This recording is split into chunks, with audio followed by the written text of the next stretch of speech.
exciting. Awesome. I think we're on live, but I always check. So let me just double check.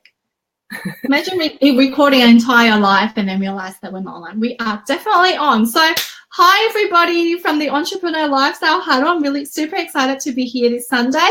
Today, I've got the amazing Ari from Polish Your Sparkle. So Ari and I met a few years ago, I think through another networking event, and we've just been connecting. And she was our first guest speaker in our huddle. So I'm so excited to have you back. Yay! How are you doing today? Really good. Excited. Yeah. Yeah. So you were just telling me you've got the kids all hooked up out there being engaged. So I hand it to you. Amazing stuff, you know, to be able to balance all of that.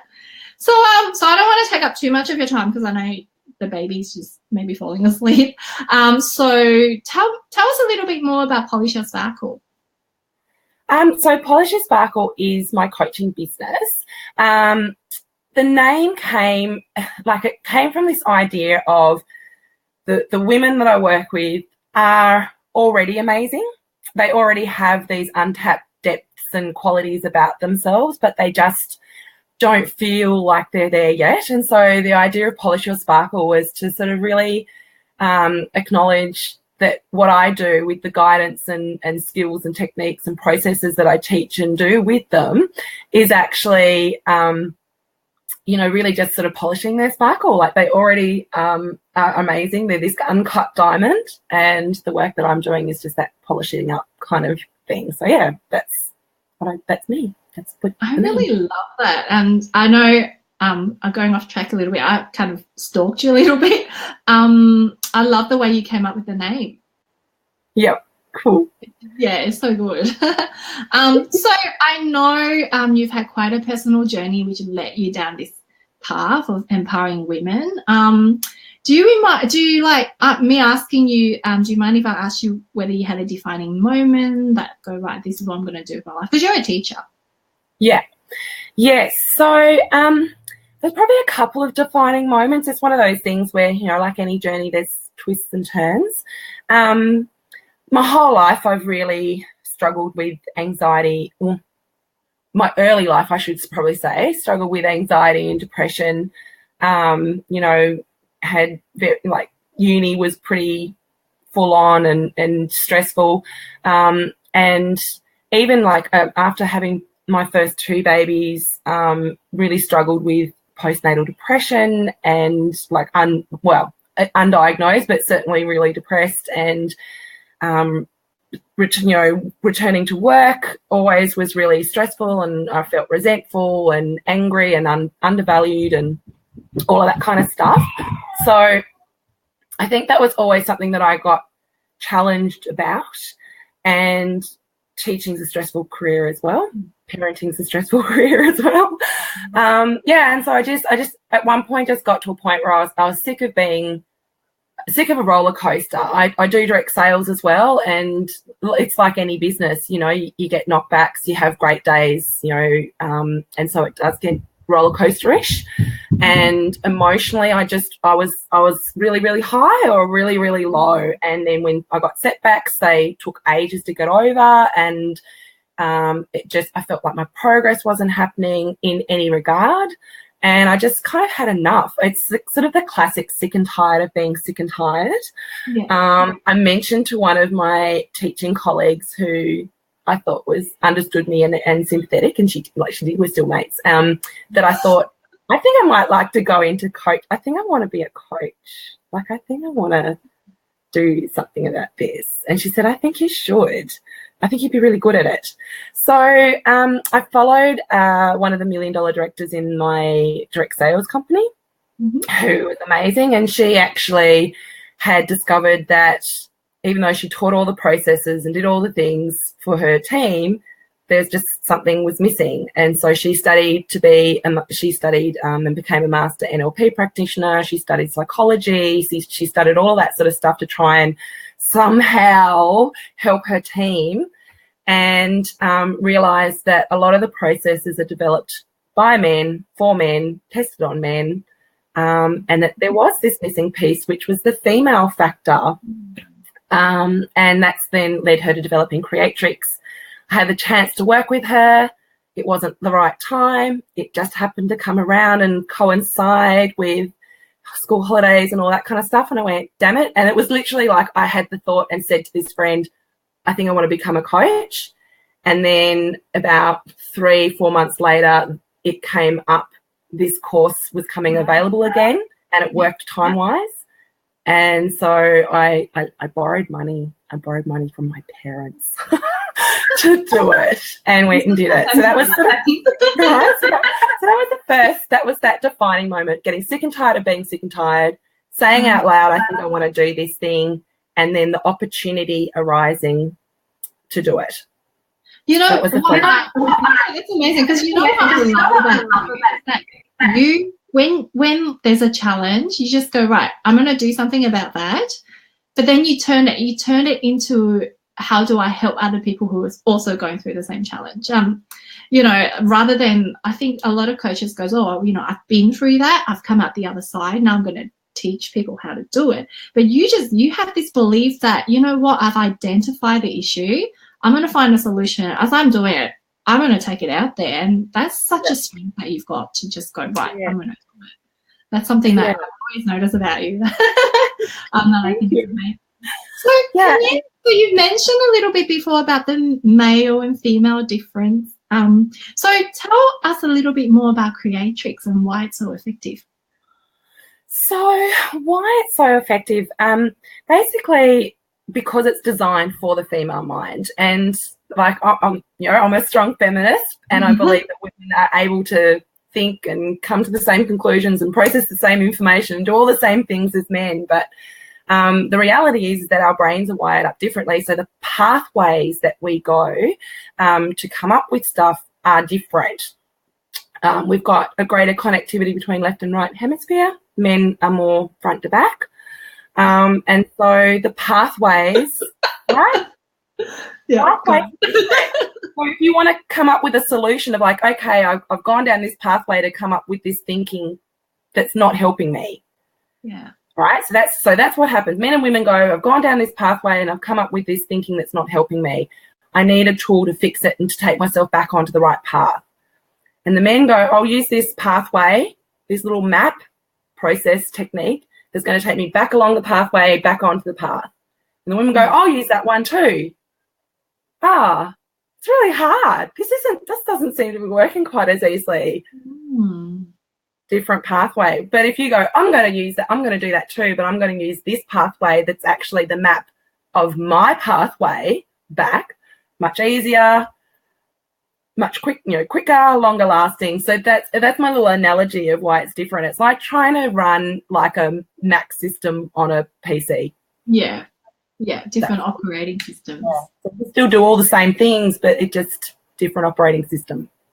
And so when someone starts working with you, like what are one of the most common challenges that you find in your clients?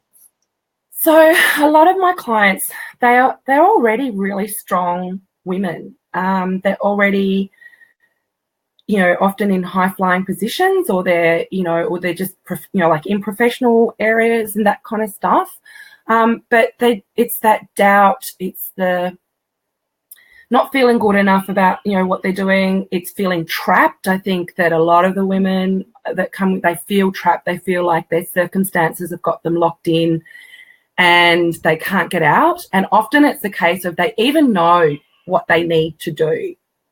They know they need to change something. They know that they need to move, but they just don't feel like they can, or they just feel like they're holding themselves back in some way and can't quite work out they're kind of like, I know I need to do this. I know I need to move through this, but I just feel like I'm holding myself back somehow.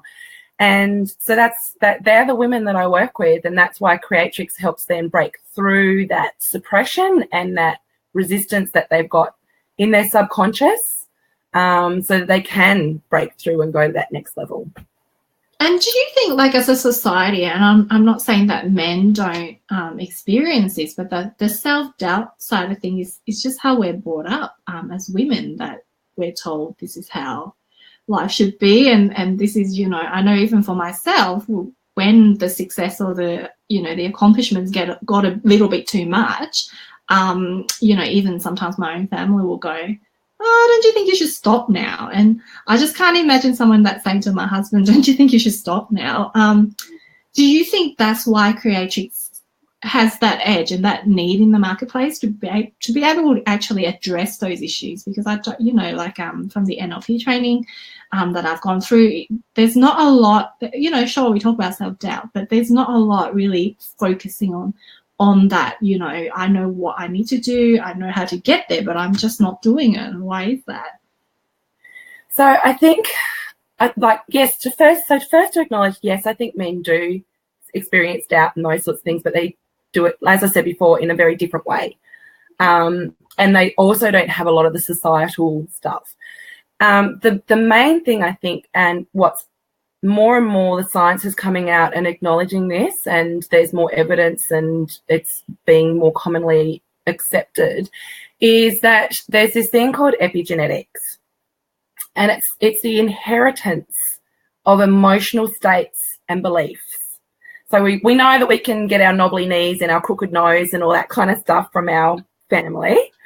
But what we don't realise is that we also, right? But we also, like, I've got the Patmore chin, my dad refers to it as the Patmore jawline, the Patmore jaw, right? Patmore's some many generations up, right? So we acknowledge that we can inherit a jawline. But we don't acknowledge that we can also inherit emotional states. Now, even on a really basic level, women are being created, I don't know why I put, but yeah, like being created whilst their grandmother is pregnant with their mother. Yeah, no, that's true. So even on a really basic level, my genetic material, that I've come from, the egg that I came out of, was kicking around inside my grandmother when she was experiencing. That's true. That's mind-boggling when you think about it. And how our cells are affected and switched on and switched off by environmental factors. That's on a really basic level. Yeah. Now, they've shown that actually goes back at least 14 generations. Wow. That's massive. Now, if you think about the kind of suppression that's gone on in the world of women, of doubting their knowledge, of being fearful, right? Fearful. I mean, women were burnt at the stake for experimenting with herbal treatments. Yeah, 14 generations, that's like 1,400 years if we're going to live, you know, didn't live that long back then. But, you know, it's going way back. If you think about that, then you look at our modern condition of why women don't feel like they have a voice, why they don't feel they can speak up, why they don't feel they can trust their intuition, why they don't feel like confident about things, why they feel full of doubt, why they feel like, who do I think I am, you know, saying this thing and doing this thing. Yeah. Because generation after generation after generation, we've been told, be quiet, don't speak up, don't challenge authority, don't challenge the status quo, stay low because otherwise you'll be rounded up and killed. And, right? Yeah. So I think that's why women especially, and like I said, I mean, men are subject to that too, but it manifests differently. But that's why I think women really, you know, if you're a woman, you've inherited 14 generations worth of complete and total suppression. Yeah. And so Creatrix works on, first of all, acknowledging that. Yeah. Secondly, acknowledging the biological and hormonal differences that women have, that female factor that's overlooked in lots of other processes.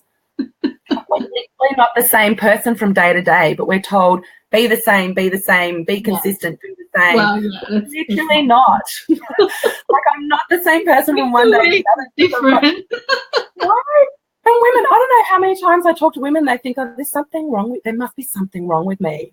Yeah. And it's like, no, you're just having a female experience. Yeah. I like that. 41% of women who present at a psych ward within days, if not on the day of starting their period. Yeah, that does not surprise me whatsoever. And yet we sit there going, there must be something wrong with me. I don't know what's wrong. I must be crazy. No, and it's always like acknowledging that and saying, you know what, that's okay. That's okay. And so this process then goes in on a really deep subconscious level and helps us. And it uses sort of imagery and processes that work for that female mind, and to help change the way we think about things and switch those doubts or those emotions or limiting beliefs off, so that we can move forward and do. Yeah. So in terms of the process then, what's the kind of like a average time frame of going from here to here? Say if I was going to start working with you, what would I be expecting the timeline? Right. So it's a little bit different to most, like it's not coaching. Like I do coaching as well, but it's not coaching. It is itself a process, and we guarantee you for the process. So it's not a session-based thing. It takes however long it takes. So the first thing you would have happen is that I'd actually have a conversation with you about what you feel your problem is, and whether you would be even suitable for it, because not everyone's ready for it. If you've kind of got this idea that everyone else is to blame and someone should, then you've got a bit of work to do before we can do Creatrix. But and is that where the coaching comes in? Yeah, that's why I have that element to it, because not everyone's ready for it. Yeah. So let's assume that you're ready for it, and I know like you would be. So let's assume that, and so then the next thing would be that you would make your payment, and on full payment we would roll out a pre-assessment, which is quite a number of tasks that you would complete, and that gives me all the information I need to know. And it doesn't require you to necessarily go over any trauma or anything like that, but it's really about analysing your thinking. And that's really the only place that you need to do that, because in the sessions I don't actually ask you about that stuff. It's literally an identification process of what your blocks are, what your limiting beliefs are. We make a list, and it can be as long or as short as it is for you, whatever it is for you. So, and then we work out based on how long your list is, how many sessions you need. So you might need, most people are about 2 to 3. And they're 90 minutes long. Very quick. 90 minutes long, 3. But, sometimes you might need 1 or 2 more. And we also... anywhere, like with any of these kind of transformation self-awareness process, that it does shift session to session and week by week. Absolutely. And so we also guarantee, because what can happen is if you're peeling off layers, then repressed stuff that you didn't even know was going on can sometimes come to that surface.